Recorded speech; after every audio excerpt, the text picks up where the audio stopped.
ឈ្មោះត្រឹមជាហ្វេនបែងដងជាស្នេហាឲ្យធ្វើយ៉ាងណាឬរួលះអារម្មណ៍ស្នេហ៍គេម្នាក់ឯងម្ដងសោចម្ដងលួចយំមិនហ៊ានប្រាប់ចំថាស្នេ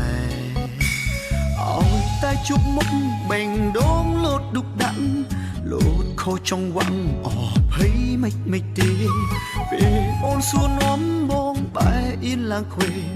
រកឆ្លើយមិនត្រូវទេលោកអើយ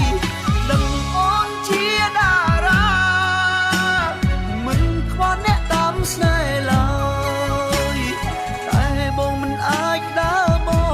កក្រោយលំស្នេហ៍អូនហើយជាតិនឹងលឹងពីហ្វេនបានអត់បងស្បត់មិនអោយគេដឹង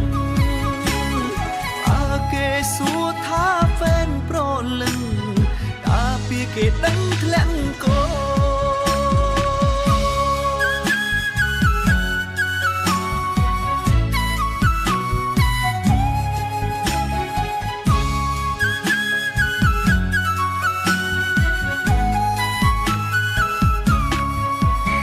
ឈ្មោះត្រឹមជាហ្វេនបែងដងជាស្នេហា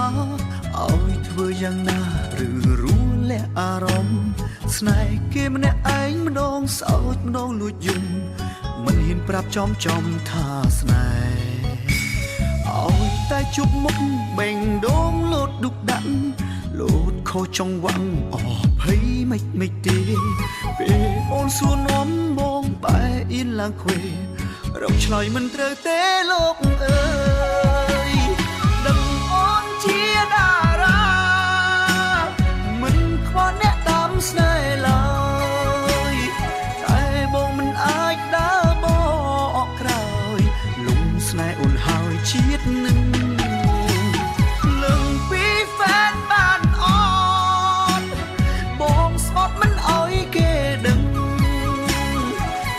គេសួរថាហ្វេនប្រលឹងកាពីគេដឹងធ្លាក់កោឈ្មោះត្រឹមជាហ្វេនបែដងជាស្នេហាឲ្យធ្វើយ៉ាងណាឬរួលះអារម្មណ៍ស្នេហ៍គេមិនឯងតងសើចលើយំមិនហ៊ានប្រាប់មុំចំថាស្នេហាឲ្យតែជមុខបែដងលូលូដាក់ឬខុសចង់បាក់អភ័យមិនទេពេលអូនសួរនាំបងបែអៀនឡើងខ្វេជម្រកឆ្លើយមិនរួចទេណាលោកអើយដឹងអូនជាតារាមិនខ្វល់អ្នកតាមស្នេហ៍ឡើយតែបងមិនអាចដើរប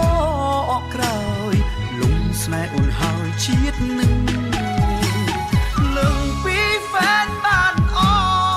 ត់បងស្បត់មិនអោយគេដឹងគេសួរថាហ្វេនប្រលឹងកាពីគេដឹងធ្លាក់កោគេសួរថាហ្វេនប្រលឹងកាពីគេដឹង